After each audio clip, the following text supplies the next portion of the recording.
வணக்கங்க. இது அங்காளம்மன் சத்யா வீடியோ. 2வது வாய்ஸ் வீடியோங்க. ஃபஸ்ட்டு வீடியோ கேட்டுட்டு பாருங்கள், இதையும் கேளுங்க, அப்போ தான் புரியும்.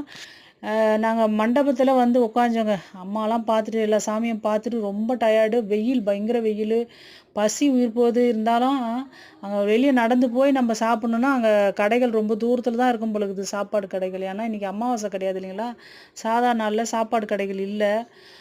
அப்புறம் உட்காந்துருந்தோம் என்ன பண்ணலான்ட்டு. ஒரு 2 செகண்டு தான் உட்காண்ட்ருப்போம். உடனே ஒரு அம்மா என்ன பண்ணாங்க, ட்ரம்மில் 2 ட்ரம்மு சாப்பாடு எடுத்துன்னு வந்து இறங்குச்சுங்க. ஒரு அம்மா சாப்பாடு போட்டாங்க. ஒரு 50 55 வயசு இருக்கும் அந்த அம்மாவுக்கு. என்ன சாப்பாடுன்னு எட்டி பார்த்தோம் நாங்கள். ஆனாலும் பசியாக இருந்தால் கூட நம்ம எப்படின்னா வெளியிலேயே போய் நல்ல ஒரு அசைவ சாப்பாடாக சாப்பிடணுன்னு ஒரு ஆசை. ஆனாலும் நடந்து போக முடியாது. அவ்வளோ ஒரு வெயில், மண்டை காயுது, சுடுது தலையே, அந்த மாதிரி இருக்குது.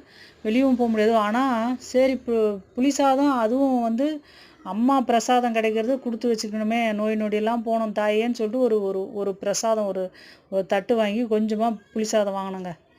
வாங்கி நான் நினச்சேன், புளி சாதம் என்ன நல்லா கூட இருக்காது, ஒரு பெரிய ட்ரம்மில் செய்கிறாங்கன்னா என்ன அவ்வளோ டேஸ்ட் இருக்க போகுது, நல்லா இருக்காதுன்னு நினச்சிருந்தேன். 2 வாய் எடுத்து வாயில் வச்சேங்க. உண்மையிலே சொல்கிறேன், நான் பிள்ளையார் கோயிலுங்களில் புளி சாதம் வாங்கி சாப்பிட்ருப்போம். நல்லெண்ணெயில் செய்வாங்க, அது டேஸ்ட் வேறு மாதிரி இருக்கும். அம்மா அங்காள பரமேஸ்வரி அந்த அம்மா கோயிலில் போட்ட புளி சாதம், அது என்ன டேஸ்ட்டுன்னே தெரிலங்க, செம்ம டேஸ்ட்டுங்க. அப்படியே நாங்கள் பஸ் ஏறுற வரைக்கும் அந்த நாக்கை விட்டு அந்த டேஸ்ட்டு போகலன்னா பார்த்துக்கோங்க.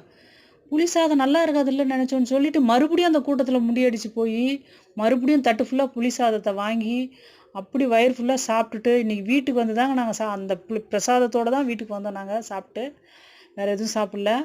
அது மாதிரி அந்த அம்மா கோயிலில் நம்ம பிள்ளைங்க பட்னியோடு வந்து உட்காருதுங்களேன்ட்டு அந்த ஆத்தா என்ன நினச்சாலோ, அந்த மாதிரி அந்த பிரசாதம் வந்தது ஒரு அதிசயமாக இருக்குது. ஜனங்களாம் போய் வாங்கினாங்க.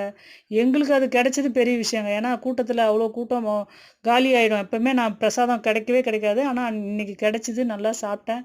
என்ன ஒன்று, கருவறை அம்மா தான் சரியாக பார்க்க விடலை, அதான் மனசு கஷ்டமாக போச்சு.